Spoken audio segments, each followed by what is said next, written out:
Hello student, how are you? How are you? I think you will be fine at home. And today our topic is correlation. और जैसा कि student आप लोगों को पता ही है कि हम कोरिलेशन कर रहे हैं और पिछली वीडियो में मैंने कोरिलेशन के क्वेश्चन कराए थे। आज फिर से एक बार कोरिलेशन के कुछ और प्रैक्टिकल क्वेश्चन आपको कराने जा रहे हैं। और आज के क्वेश्चन आप ध्यान दीजिए, इस तरीके के क्वेश्चन बहुत ज़्यादा उम्मीद के साथ पेपरों में आते हैं। तो आइए let's start a new question of correlation. जैसे कि आप देख रहे हैं आपके स्क्रीन पर यहाँ एक क्वेश्चन है, from the following data calculate the coefficient of correlation by the method of Karl Pearson of Karl Pearson। तो कार्ल पियर्सन के मेथड से ये क्वेश्चन करने जा रहे हैं। और क्या दिया है आप इसमें देख रहे हैं स्टूडेंट कि यहाँ पर क्वेश्चन में दिया गया है, आपको यहाँ पर दिया गया है x सीरीज 6, 2, 10, 4, 8 और y सीरीज 9, 11, मिसिंग वैल्यू 8 और 7। और यहाँ पर दिया arithmetic mean of x and y are 6 and 8। और x और y सीरीज के यहाँ पर आपको एवरेज दिए हुए हैं। तो सबसे पहले जैसे कि आपको पता है कि कोरिलेशन का क्वेश्चन करने के लिए आपके सामने Karl Pearson coefficient of correlation का एक फॉर्मेट खाली है यहाँ पर। तो सबसे पहले इसमें एक्स सीरीज लिखते हैं। एक्स सीरीज हमारे पास है 6, 2, 10, 4 एंड 8। इसके बाद इसमें x में फिर हम सेकंड dx लेंगे और dx का स्क्वायर करेंगे। फिर y सीरीज हमारे पे 9, 11 मिसिंग वैल्यू और इसके बाद 8 और इसके बाद 7। फिर dy और dy का स्क्वायर लेंगे और dx dy। और जैसे कि स्टूडेंट्स आपको पता है कि हम ये क्वेश्चन दो मेथड से करते हैं, डायरेक्ट और शॉर्टकट। अगर हमें डायरेक्ट मेथड से क्वेश्चन करना है तो we will take the deviation from actual mean.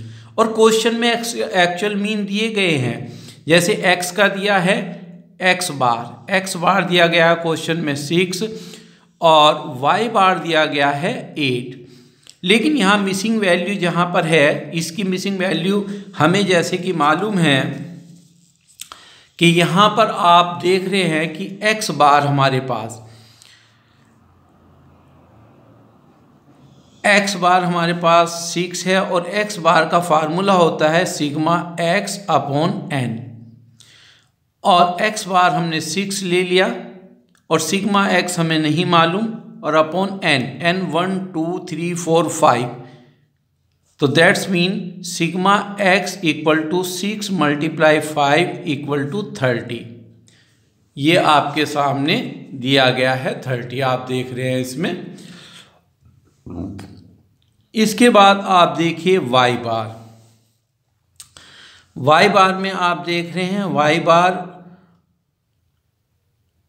Equal to 8। So y bar का फार्मूला है सिग्मा y अपॉन n और y बार हमारा 8 है, सिग्मा y नहीं है और n है हमारे 5। So sigma y equal to 8 × 5 40। तो यहाँ पर हम x का 30 लिख दें तो आप देख रहे 10, 6 और 2 8 और 4 12 और 8 20 और 10 30, ये तो दिया ही हुआ है। और इधर हम लिख देते हैं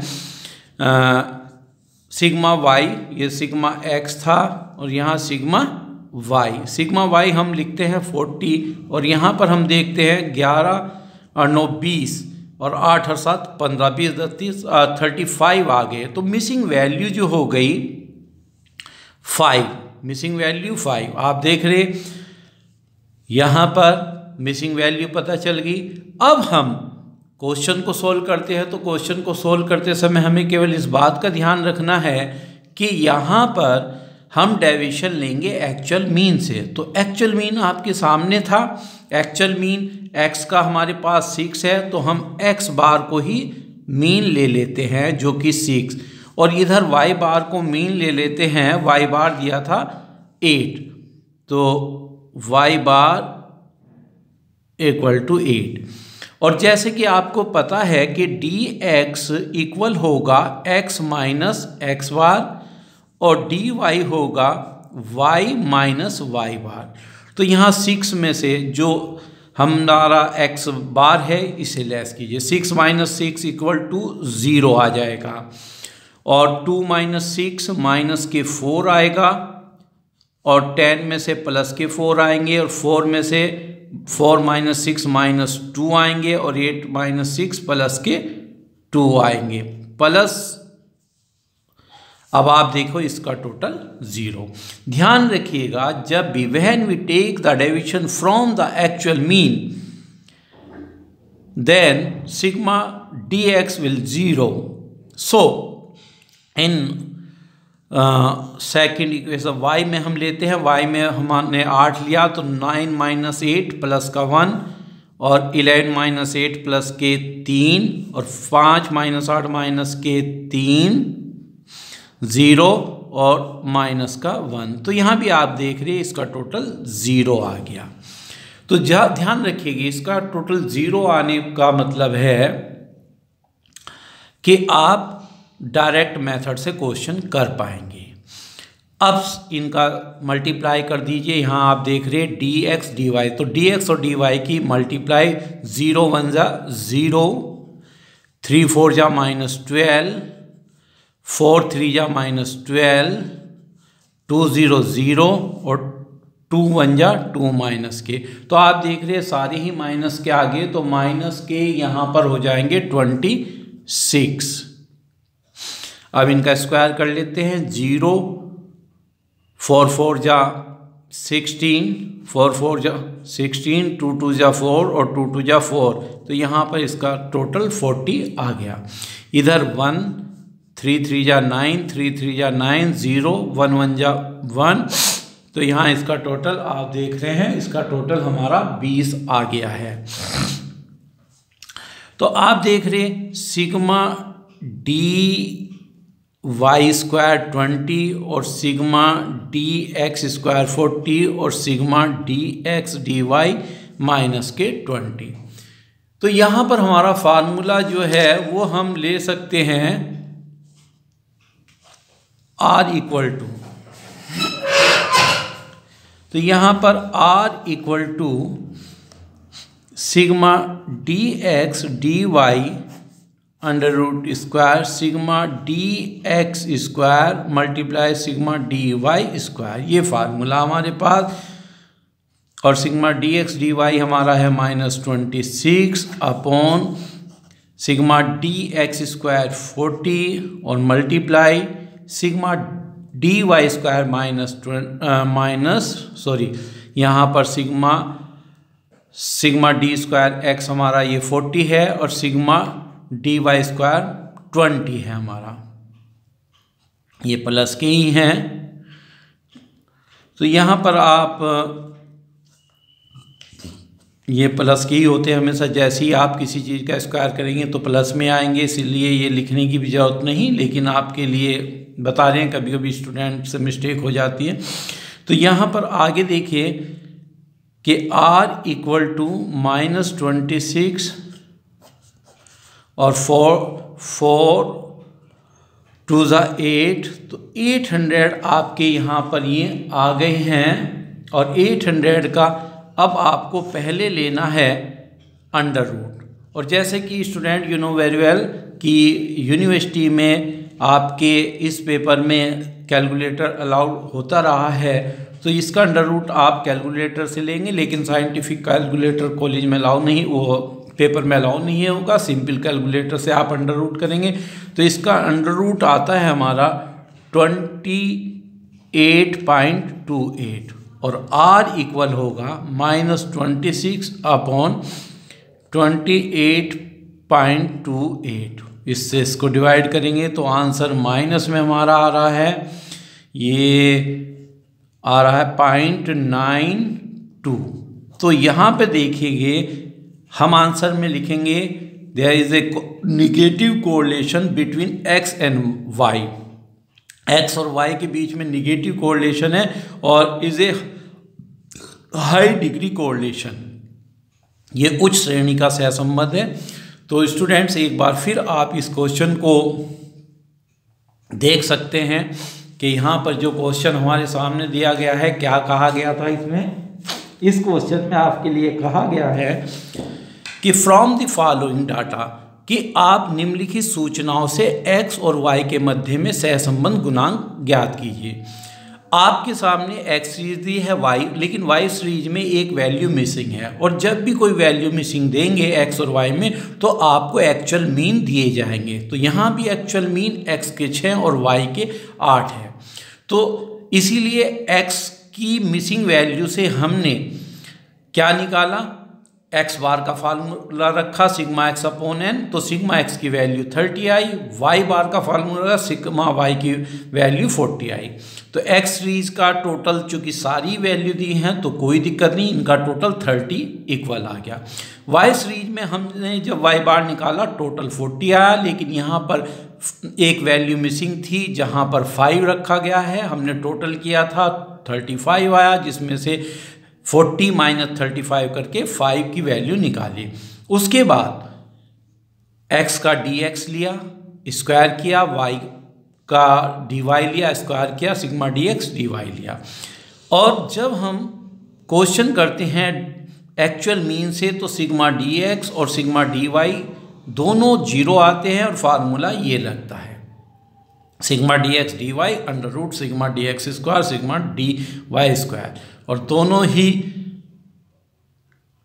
का सिग्मा dx dy -26 लिया, इनका 40 और 20 लिया, अंडर रूट 800 करके 28 आया, और r हमारा माइनस का 40.92 आया। तो स्टूडेंट देखा आपने कि x और y के मध्य में कोरिलेशन निगेटिव है, और ये चूँकि 0.92 है तो इसीलिए हम कहेंगे high degree correlation between x and y series. तो स्टूडेंट्स ये था आपके एक क्वेश्चन जो मैंने आपको कराया। अभी क्वेश्चन और कराने जा रहा हूँ, वो भी बहुत महत्वपूर्ण क्वेश्चन है, उसको भी आप ध्यान से देखिएगा। लेकिन इससे पहले इस क्वेश्चन को आप ज़रूर करिएगा, कहीं कोई प्रॉब्लम अगर आपको आ रही है तो आप इसके बारे में बता सकते हैं, और कोई दिक्कत है तो मेरे से एक बार फिर आप व्हाट्सएप नंबर पर प्रॉब्लम पूछ सकते हैं, और जब जूम क्लास पे भी आप मेरे से जुड़कर समस्या पूछ सकते हैं। कल बीकॉम फर्स्ट ईयर की जूम क्लास होगी, ये ध्यान रखेंगे, और कल की जूम क्लास का टाइम 11 बजे ही होगा। तो आइए अब दूसरा क्वेश्चन करते हैं।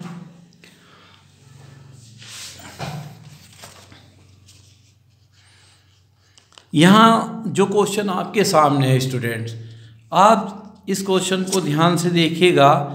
ये क्वेश्चन आपका बहुत ही महत्वपूर्ण क्वेश्चन है, बहुत ज़्यादा ये पेपर में आता रहा है, ध्यान रखेंगे। यहाँ पर कहा है from the following data calculate the coefficient of correlation between age and playing habit. यहाँ एक एज दी गई है, एज ग्रुप और उनके बीच में कोरिलेशन का क्वेश्चन पूछा गया है। तो यहाँ आप देख रहे हैं एज ग्रुप जो दिया गया है वो आपके सामने क्या है, एज ग्रुप आपके सामने 15 से यहाँ पर ये 15 to 16, 16 to 17, 17 to 18, 18 to 19, 19 to 20, 20 to 21। फिर नंबर ऑफ स्टूडेंट्स 15 से 16 साल की एज वाले नंबर ऑफ स्टूडेंट है 200, और उनमें से खेलते हैं 150। फिर 270 उनमें खेलते हैं 162, उसके बाद 340 और में खेलते हैं 170, 360 में से 180, और 400 में से 180, और 300 में से 120। ये यहाँ पर दिया गया है। अब आप देखिए इन्होंने कहा है कि calculate the coefficient of correlation between the age, और यहाँ एज नहीं दी है, एज ग्रुप दिया है, इसीलिए एक्स सीरीज जो हम लेंगे उसमें एज के लिए इस एज फैक्टर जो यहाँ आपके सामने दी गई है इस एज की मिड वैल्यू लेंगे। तो सबसे पहले मिड वैल्यू एक्स हो जाएगी, जो हम लेंगे मिड वैल्यू वो एक्स कहलाएगी। आप 15 to 16 में से 15.5, 16.5, 17.5, 18.5, 19.5 और 20.5। तो आप देख रहे यहाँ पर एज ग्रुप में हमने 15.5, 16.5 ऐसे ले लिया। इस x से dx लेंगे हम, फिर dx का स्क्वायर करेंगे, इसके बाद y सीरीज। अब y सीरीज में इन्होंने कहा find out the correlation between age, age हमारे पास आ गई है और विद प्लेइंग हैबिट, लेकिन यहाँ प्लेइंग हैबिट नहीं है, यहाँ दिया गया नंबर ऑफ स्टूडेंट और रेगुलर प्लेयर। तो इससे हमें निकालना होगा प्लेइंग हैबिट। प्लेइंग हैबिट का फार्मूला आपके सामने है, number of players upon number of total student multiply 100।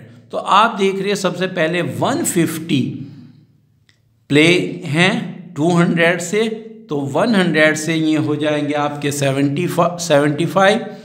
उसके बाद 162 अपॉन 270 मल्टीप्लाई 100, तो ये आपके हो जाएंगे 60। फिर 170 अपॉन 340 मल्टीप्लाई 100, तो ये हो जाएंगे आपके 50। फिर 180 अपॉन 360 मल्टीप्लाई 100, तो ये भी 50